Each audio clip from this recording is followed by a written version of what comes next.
You ask Tiger to calculate. This deals with finding the midpoint between 2 points. The midpoint between the 2 points is negative 26.5, negative 30.5. Let's solve it step by step. Plot the 2 points and calculate the midpoint using the formula. The coordinates of point 1 are x1 equals negative 11, y1 equals 5. The coordinates of point 2 are x2 equals negative 42, y2 equals negative 66. PM represents the midpoint of the 2 points.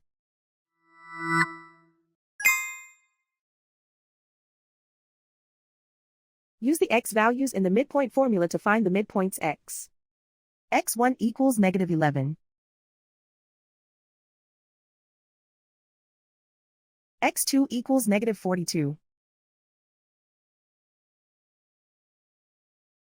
Simplify the arithmetic.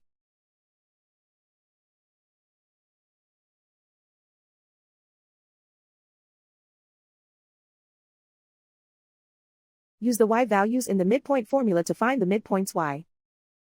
y1 equals 5.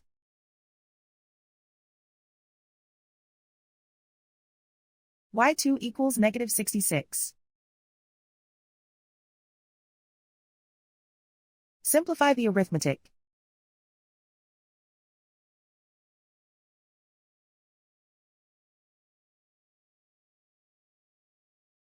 And so, the midpoint is negative 26.5, negative 30.5.